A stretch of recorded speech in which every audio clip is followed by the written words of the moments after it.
بسم اللہ الرحمن الرحیم۔ اللہ تبارک و تعالیٰ کے نام سے شروع جو بڑا مہربان اور نہایت رحم کرنے والا ہے۔ پیارے دوستو، قوم عاد اور قوم سمود دنیا کی تاریخ میں دو ایسی قومیں گزری ہیں جن کو اللہ تبارک و تعالیٰ نے بے پناہ طاقت اور بے پناہ قوت سے نوازا تھا۔ ان کی طاقت کا کوئی مقابلہ نہیں کر سکتا تھا۔ یہ قوم دنیا کی لمبی ترین قوم تھی۔ ان کے جیسی قوم نہ ان سے پہلے آئی اور نہ ہی ان کے بعد اللہ تبارک و تعالیٰ نے ان کے جیسی کسی قوم کو پیدا فرمایا۔ یار دوستو، آج کی اس ویڈیو میں ہم قوم سمود کے بارے میں بات کریں گے جو قوم عاد کے بعد آباد ہوئی۔ قوم عاد دنیا کی سب سے پہلی طاقتور ترین قوم تھی۔ اس قوم نے اللہ تبارک و تعالیٰ کی نافرمانی کی اور گناہوں کے اندر مبتلا ہو گئے، تو اللہ تبارک و تعالیٰ نے اس قوم پر اپنا دردناک عذاب نازل فرمایا اور اس قوم کو ہلاک و برباد کر دیا۔ اس قوم کا نام و نشان صفحہ ہستی سے مٹا دیا گیا۔ اس طرح قوم عاد کی ہلاکت کے بعد ایک دوسری قوم مارز وجود میں آئی جس کو قوم سمود کہا جاتا ہے۔ قوم سمود قوم عاد کی نسل سے ہی تھی اور یہ دنیا کی دوسری طاقتور ترین قوم تھی۔ قوم عاد کی تباہی اور بربادی کے بعد عاد کے چھوٹے بھائی سمود کی نسل سے یہ قوم وجود میں آئی جس کو قوم سمود کہا جانے لگا۔ یہ قوم حجر کے علاقے میں آباد تھی اور آہستہ آہستہ یہ لوگ پھیلتے چلے گئے، یہاں تک کہ یہ لوگ مغربی اور شمالی عرب تک پھیل گئے۔ اس قوم نے اپنا دارالحکومت حجر کو ہی رکھا جو کہ شہر حجاز سے بالکل قریب واقع ہے، جسے آج ہم مدائن صالح کے نام سے جانتے ہیں۔ پیارے دوستو، اس وقت کی سب سے سپر پاور قوم عاد ثانی یعنی قوم سمود تھی۔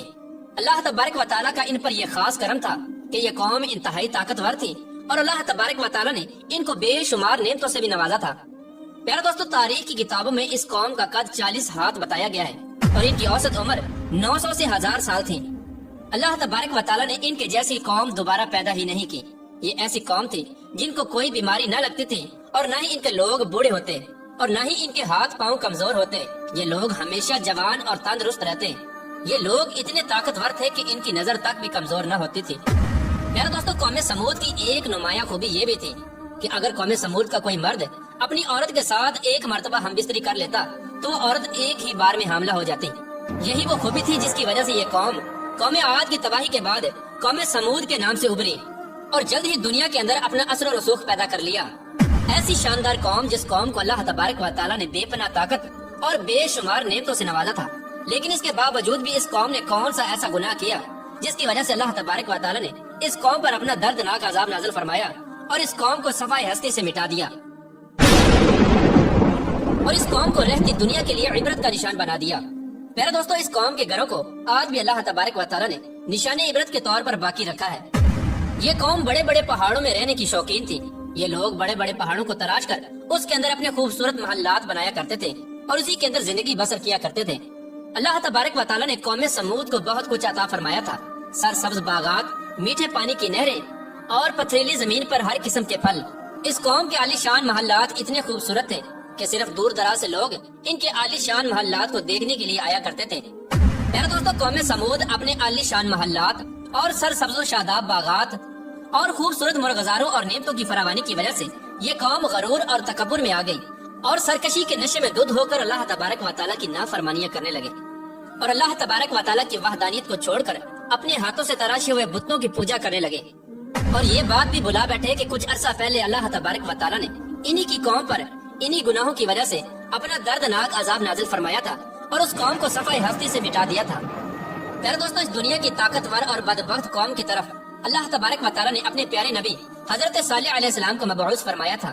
چنانچہ حضرت صالح علیہ السلام نے اللہ تبارک و تعالیٰ کے حکم کے مطابق اس قوم کا بت پرستی سے منع کیا اور اللہ تبارک و تعالیٰ کی وحدانیت کی طرف بلایا اور ایک سچے خدا کی عبادت کرنے کا حکم دیا۔ لیکن قوم کے سرداروں نے حضرت صالح علیہ السلام کو جھوٹا ثابت کرنے کے لیے ان سے معجزہ طلب کر لیا۔ اس قوم کے سردار حضرت صالح علیہ السلام سے کہنے لگے کہ آج تک جو بھی نبی آیا وہ اپنے ساتھ کوئی نہ کوئی معجزہ لے کر آیا، اگر تم اللہ تبارک و تعالیٰ کے سچے نبی ہو تو ہم کو معجزہ دکھاؤ۔ چنانچہ حضرت صالح علیہ السلام نے اس قوم کے سرداروں سے پوچھا کہ آپ لوگ کون سا معجزہ چاہتے ہو؟ تو اس وقت اس قوم کے سردار کہنے لگے، یہ جو سامنے چٹان ہے اس میں سے ایک ایسی اونٹنی نکل کر آئے جو گابن ہو اور آتے ہی بچے کو جنم دے دے اور وہ ہم سب کے لیے دودھ دے اور وہ دنیا کی خوبصورت ترین اونٹنی ہو اور اس کے ساتھ ساتھ وہ اونٹنی ایسی ہو جس کا کوئی ماں باپ نہ ہو۔